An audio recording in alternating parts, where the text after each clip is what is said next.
Bloomberg Audio Studios. Podcasts, radio, news.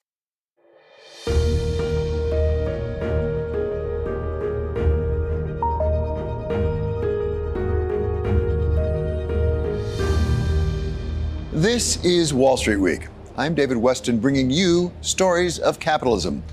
Prediction markets successfully called President Trump's election victory. So what could be next? From the Fed's next move to the monthly jobs report, we talked to Kalshi and Interactive Brokers about how event contract exchanges work and why they're not simply a new form of betting. And the story of the dangers and lost revenue from methane leaks, with new technology coming online to help natural gas producers do well by doing good and helping stop valuable product from simply escaping into the atmosphere. But we start with the big story on the minds of Wall Street this week, and likely to be every week going forward. President Trump's continuing announcements of sweeping changes in U.S. economic policy. Larry Summers of Harvard has been at the center of policymaking and negotiation at the Treasury and in the White House.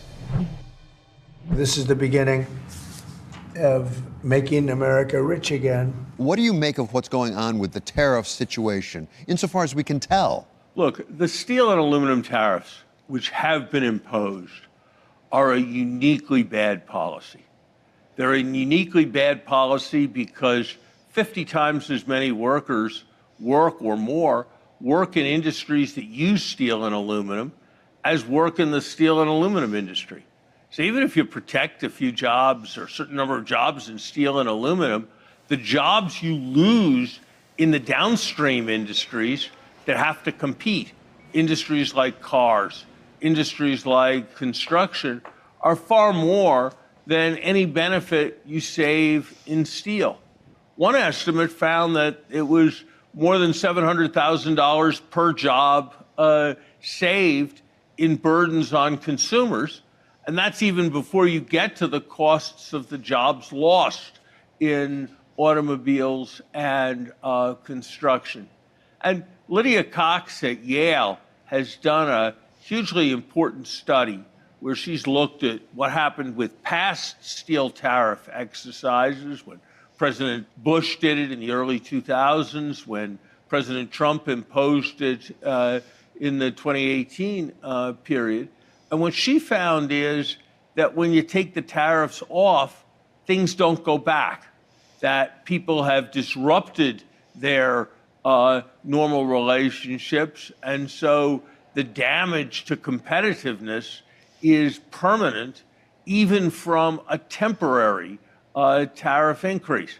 And that says that all this jockeying around, threatening, putting them on, taking them off, is going to create a real cost to our economy in terms of the uncertainty. Less than 0.1% of people, the workers in the United States, are in these two industries, but it's so important downstream that even if you thought tariffs were a good strategy sometimes in general to use as a bargaining chip, starting with steel and aluminum seems to me to be exactly the wrong place to start, precisely because they're such an important input to so many things. Some say that dramatic announcements on things like tariffs are really only a negotiating tool. This from a president whose memoir from 1987 was The Art of the Deal. The book traces President Trump's real estate career and the path he took to make his name a brand. Stephanie Flanders is the head of government and economics for Bloomberg News and the host of the new podcast, Trumponomics. We asked her what the art of the deal really is.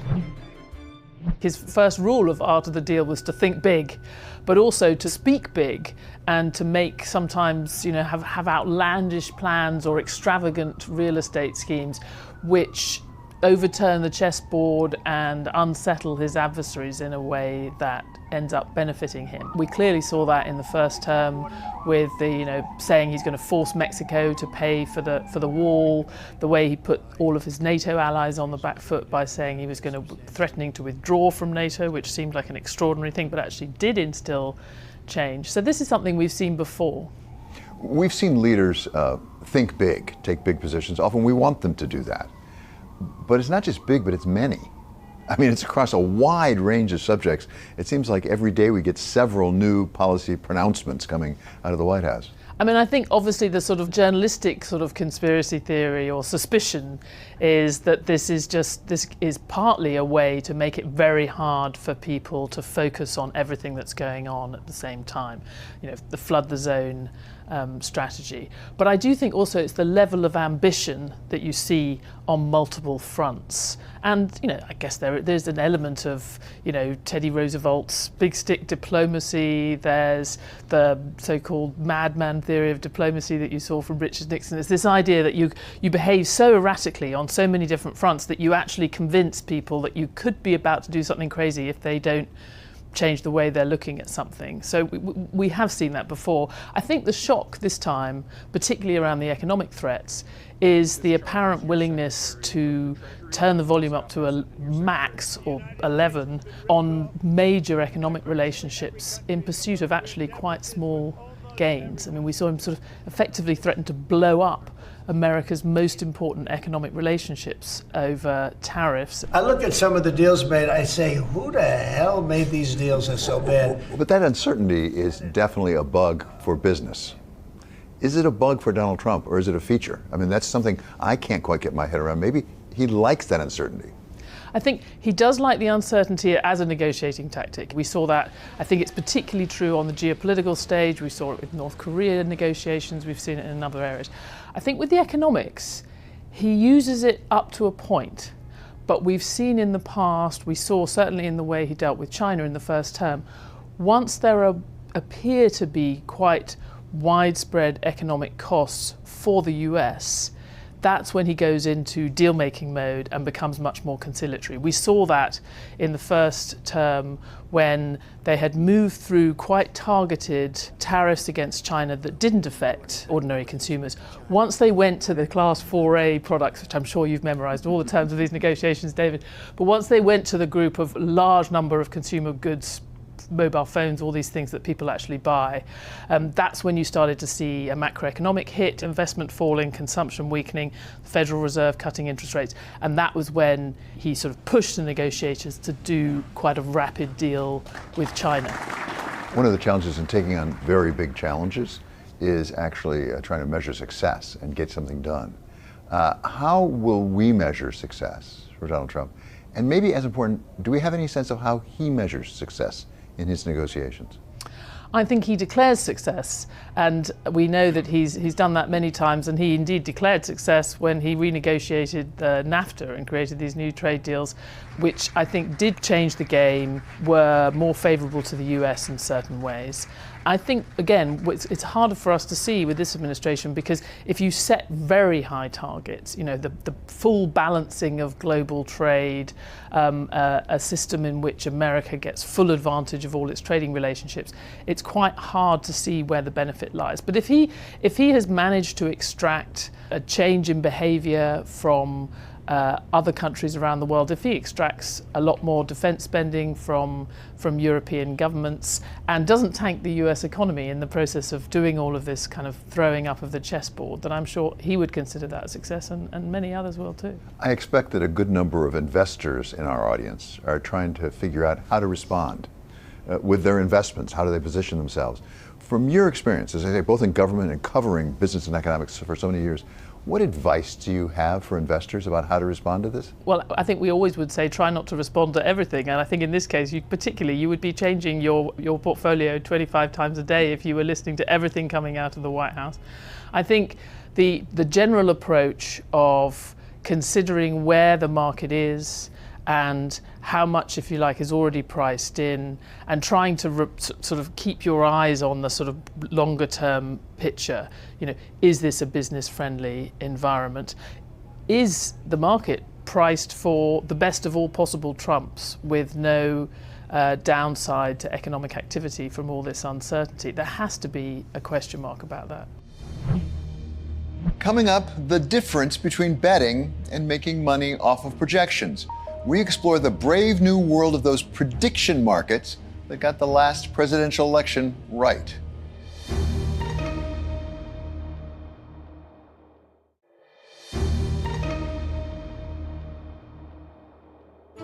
This is a story about the future. Just about all of us have hunches about what's coming next. From who's going to win March Madness to who will get the Oscar for Best Picture. Many of us put our money where those hunches are, at casinos and betting on sports, and some might even say in playing the markets.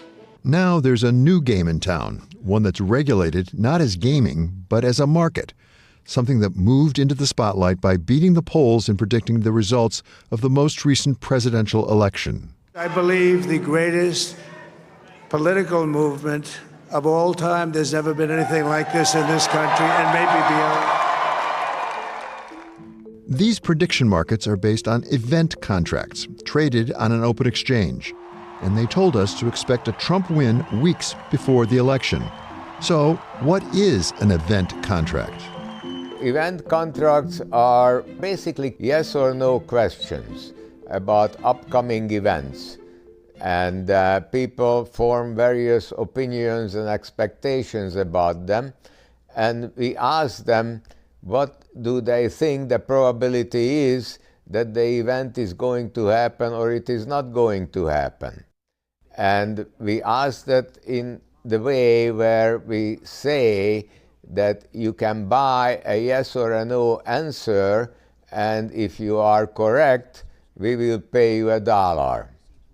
So therefore, the appropriate price for buying a yes or a no is the probability that the outcome will be the yes or the no. Thomas Peterffy is the founder of Interactive Brokers, a brokerage firm that launched its own prediction website last year called ForecastX.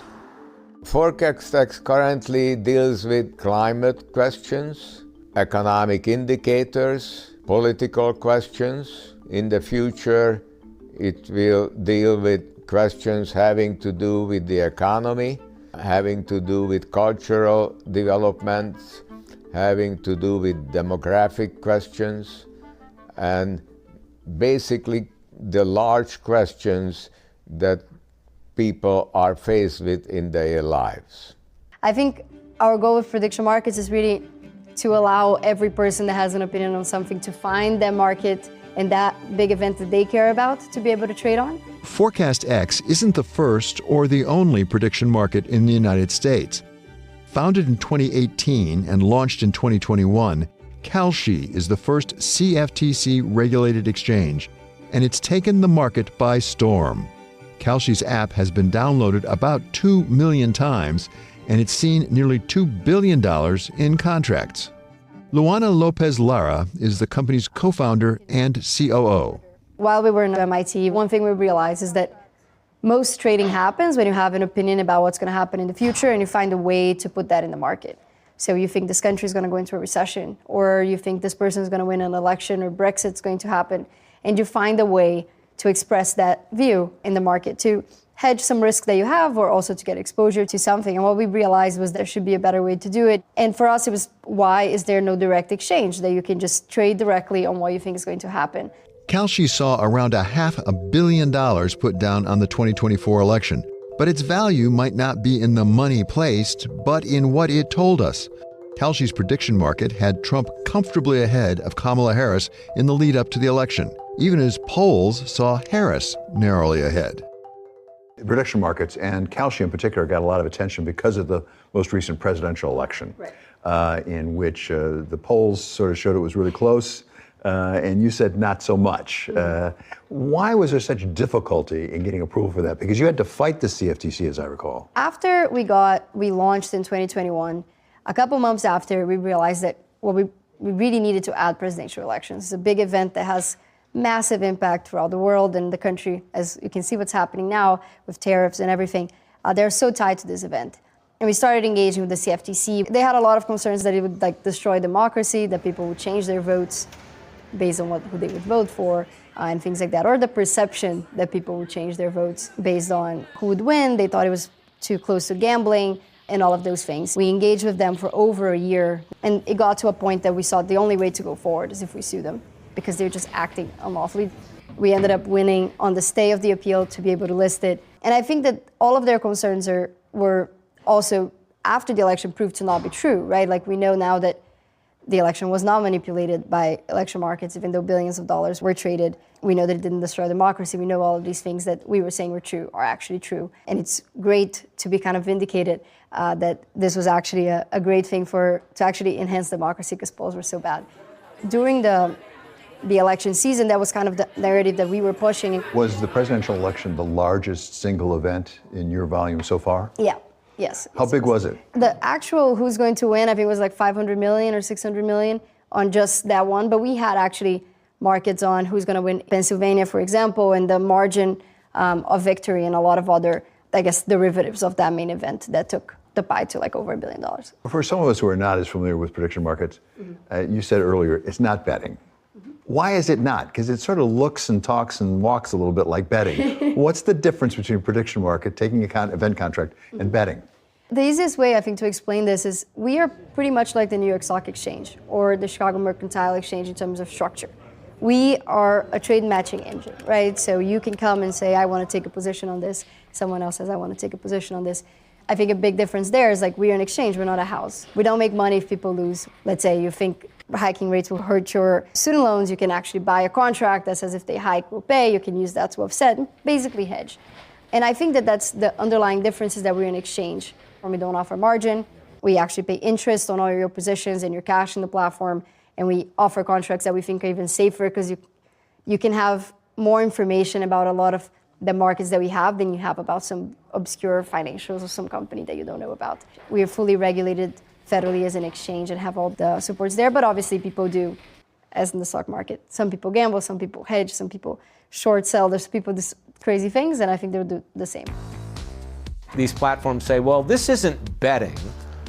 This isn't sports betting, for example, when you can buy a contract on whether the Chiefs will beat the Eagles, betting against the house, against the casino, against the bookie, whatever. Here you're trading with other people. That seems to me to be a distinction that's somewhat without a difference. Tim Massad is the former Commodity Futures Trading Commission chairman, an independent federal agency established in 1974 to regulate the United States derivatives markets.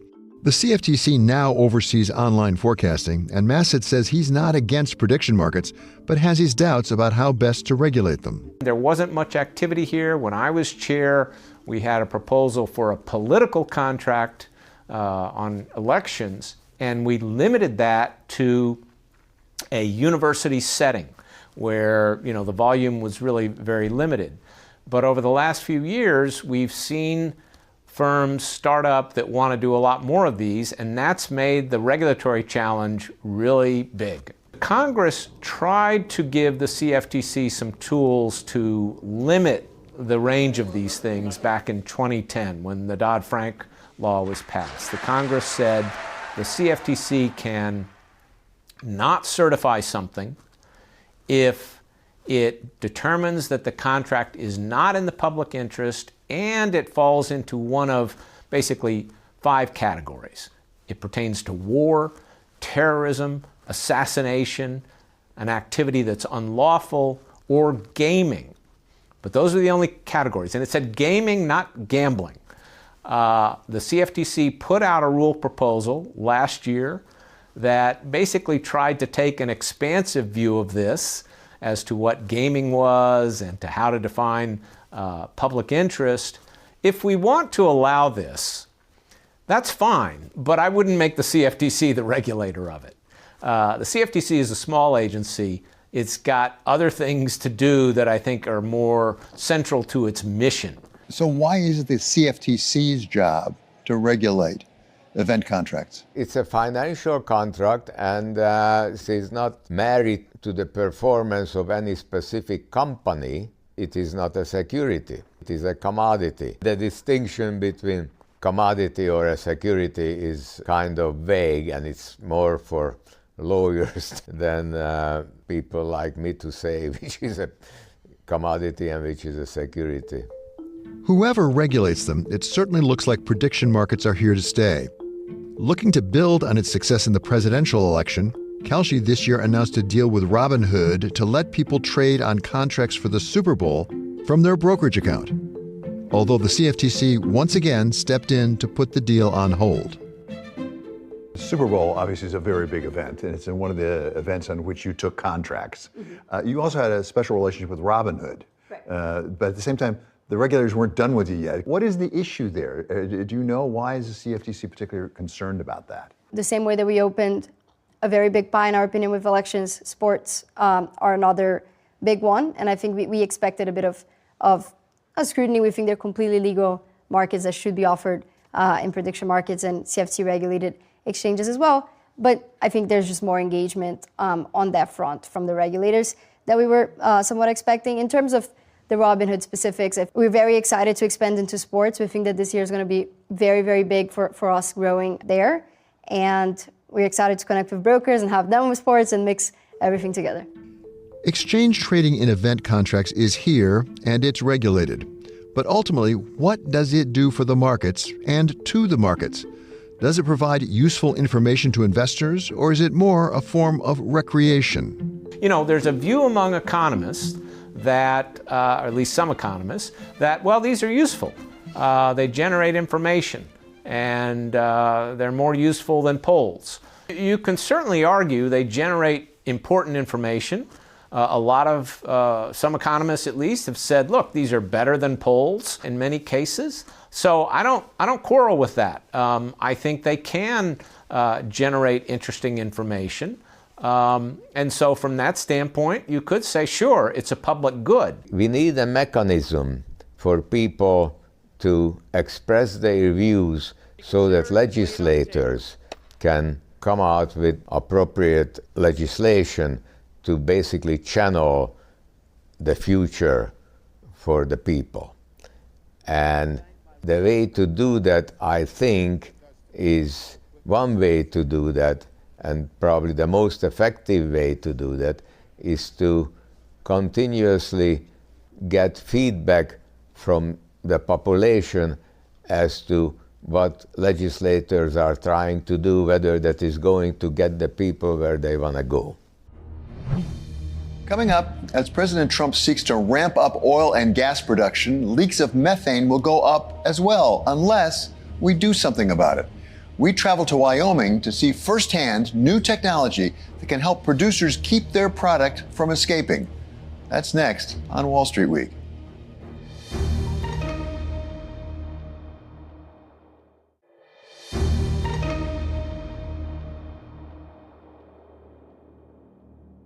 This is a story about doing well by doing good. Methane leaks are a big problem for the climate, but also for gas producers. An odorless, colorless gas, methane enters the atmosphere as leaks from natural gas production, but also from agriculture and natural sources like melting permafrost.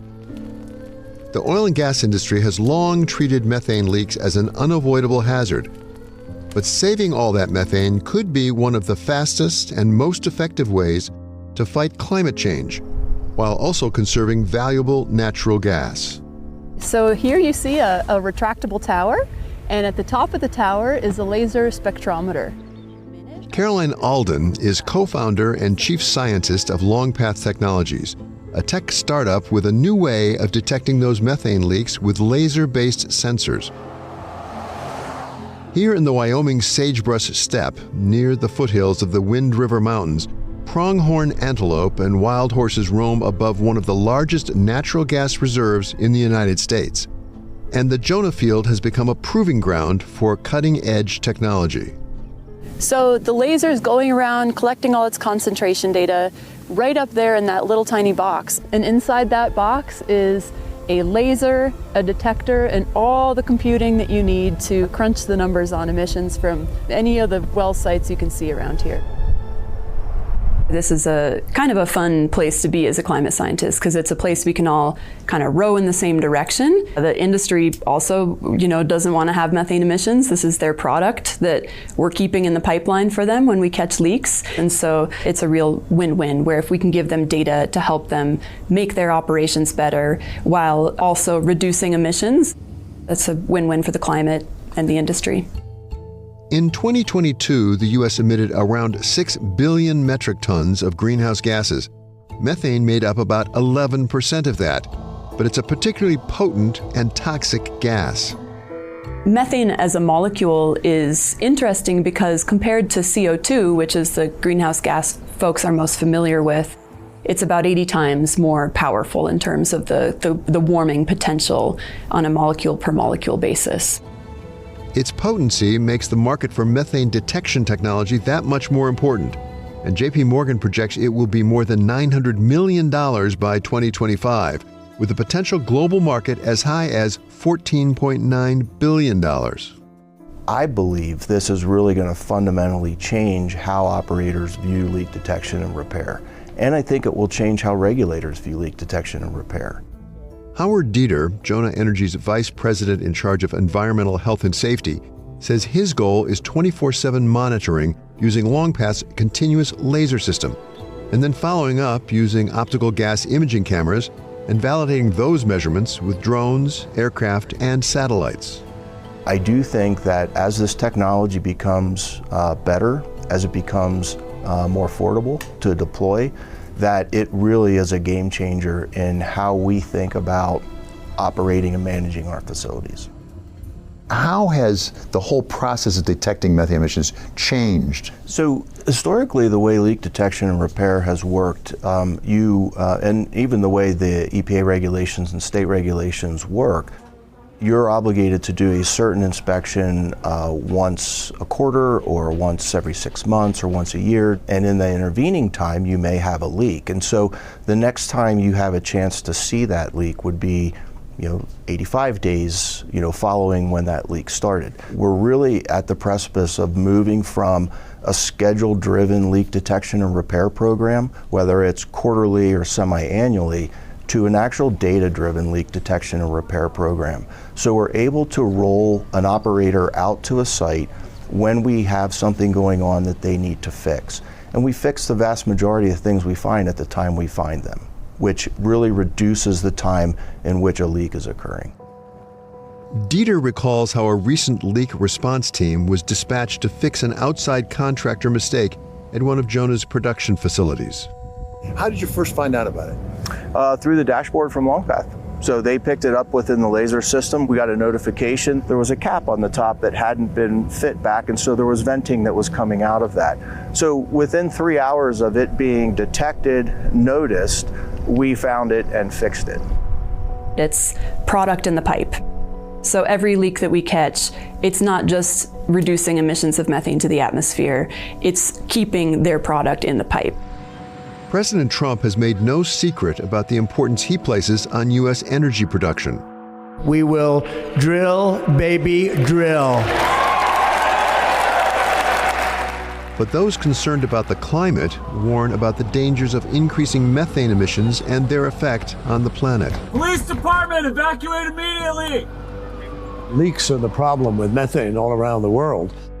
Methane is 20 to 80 times more damaging than CO2, David, so it has a profound impact in adding the amount of methane in the air. In 2023, U.S. production topped 20 billion cubic feet a day, raising the risk of more leaks and venting. New satellite technology reveals intentional emissions and hidden leaks, making it possible to shine a light on those responsible. Now we have satellites as well, looking around the globe. What potential effect could that have actually in highlighting places in the globe and even particular producers perhaps that are really having substantial problems with methane emissions? It definitely has increased awareness of things that are going on. Within the Oil and Gas Methane Partnership, the International Methane Emissions Observatory started a program called MARS, Methane Alert and Response System, and all of the Oil and Gas Methane Partnership signatories participate in that. And so we get the benefit of IMEO sending us alerts on something that's going on. So it's an extra set of eyes. And on one hand, it can be somebody kind of looking over your operations, but on the other hand, it can give you actionable data at certain levels. Still, many operators show little sense of urgency, some pointing to difficulties in capturing the leaking methane and transporting it. Others say the economics just don't work to deploy monitoring systems across thousands of sites. Is Jonah an outlier? I mean, you've been an early adopter. What are the attitudes within the industry? What are the various thoughts about the reaction to methane emission regulations? We have really top-notch professionals that are experts in their fields. They like the energy industry. They believe in the energy industry, the oil and gas energy industry. They absolutely want to do the right thing. From a methane standpoint, what's interesting, Jonah was the first U.S. company to sign on to the Oil and Gas Methane Partnership in November 2020 when it was formed. And now there's over 20 U.S. companies, including majors and the largest natural gas producers in the U.S. that have signed on to that partnership. I think what we're seeing is a growing recognition that we have the ability to do this work. We have the ability to demonstrate that we produce natural gas in a very, very efficient way, and we can do it in a way that meets these regulations. As much as people sign up for it, are they changing their behavior because of that signing up? They are changing their behavior. Companies are using the data and information that we're collecting through this partnership and the framework in order to really understand their emissions, to deploy capital, to reduce emissions, and to position themselves really well in the market. Environmental health and safety makes me think about past history with safety in the workplace. And we had OSHA regulations, Occupational Safety Health Administration, and it really, I think, changed a lot of American industry and the safety of workers on the premises. Do you hope and expect something similar to happen when it comes to methane emissions? I think we're already there. A lot of the foundational change that we saw in the 70s with how safety culture changed. Methane emissions is about changing culture, and it's about helping people understand that businesses as usual isn't where we need to be anymore. It's not what's expected. Even when you look at the younger workforce, if we were killing 2 people a year, they wouldn't want to work here. You wouldn't want to work for a company like that. And it's the same way with emissions. If you're not continuously improving how you operate and understanding and utilizing new tools that come out, data-driven tools, then you're not attracting the best and brightest talent. People aren't going to want to work for you, and people aren't going to want your product. As a climate scientist, are you hopeful that we actually will make some of those targets that are out there for reducing methane emissions? I think the thing that makes me most hopeful is actually seeing that the driver for folks to use long path to reduce emissions from oil and gas, it's not necessarily just because it's the right thing to do. It's because the market drivers are evolving to push this kind of thing. It's not because the regulations are forcing you to. It's because the market is asking you to. And that makes me hopeful as a climate scientist to say, we're getting the flywheel rolling now, that this is how we need to operate in a new world, and we need to track emissions, and that's good for business. New technology can help natural gas producers stop those damaging methane leaks. But will the market provide the needed incentives if the government does not? There is an interest in the methane and or carbon intensity of the product that we produce, and that's for both utility customers that are using our product to distribute to their customers, using it to produce power, or a company that is bringing natural gas into their system, and they're looking at an overall net zero goal. Fixing methane leaks also helps producers like Jonah Energy meet the needs of investors and insurers.